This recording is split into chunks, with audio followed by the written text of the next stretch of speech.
FUBAR Season 2 puts Arnold Schwarzenegger's Luke Brunner back in the spotlight, treating audiences to a self-aware romp full of callbacks to past Schwarzenegger projects and a heaping share of comedic action. After the first season ended with Brunner, his daughter Emma, Monica Barbaro, and their team on the run, the second puts the father-daughter duo, plus their group of operatives, under the same roof. With their lives on the line and the fate of the world in the balance, the Brunners and their comrades must together to stop the plans of a recently resurfaced threat. That threat is Greta, an East German spy played by a new addition to the FUBAR Season 2 cast in Carrie-Anne Moss.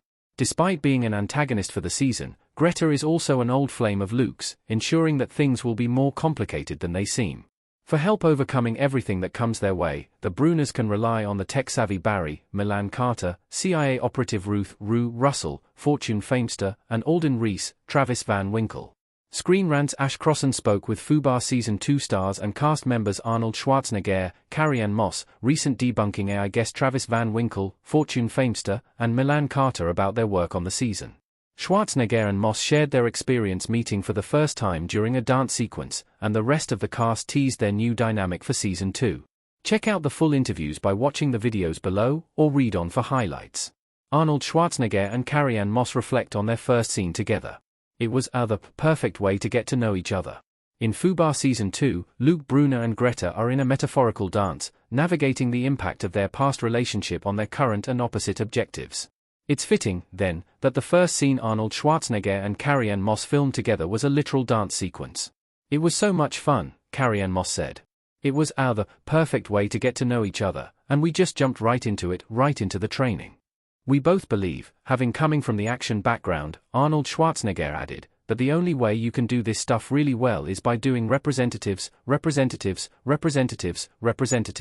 the actor shared his belief that Moss did not need as much practice as I did, so the action star did a fair bit of homework without his on-screen companion. To get his representatives in, Schwarzenegger enlisted the movie's choreographer, a man who goes by Hollywood. I ended up dancing with this guy and it was very, very funny, the whole scene, Schwarzenegger shared. My friends were laughing their heads off, and I remember my girlfriend was visiting that weekend, and she was watching, and she said, "I've never seen anything funnier than this." He was showing me the moves, because he choreographed the whole dance sequence, so I had to do the dialogue to him and talk about past love and all of that. And the practice paid off. When it became time for Schwarzenegger and Moss to film, Schwarzenegger said, "We got on the set, they started rolling, and it really didn't need any kind of rehearsals or anything. We went right into it, like Carrie said, and everyone was ecstatic about it." How FUBAR honors its action stars' legacies, explained. The series' action scenes were written for someone that has done this. FUBAR is not just an action or comedy, but something of an homage to Arnold Schwarzenegger's legacy. "It's definitely a nod toward your career," Carrie-Anne Moss said to the actor. For context, even the trailer for the second season has Schwarzenegger saying, "I told you, I'm back," which feels like a very clear reference to the Terminator. Although Moss has her own impressive action pedigree, the actor said, "I don't think there are any Matrix nods. The action itself, the fight scenes and all that stuff," Schwarzenegger said by way of revealing how the show honors Moss' legacy, "were written for someone that has done this in the past. I think that we took things from our past movies, in the way that we prepped for these fight scenes.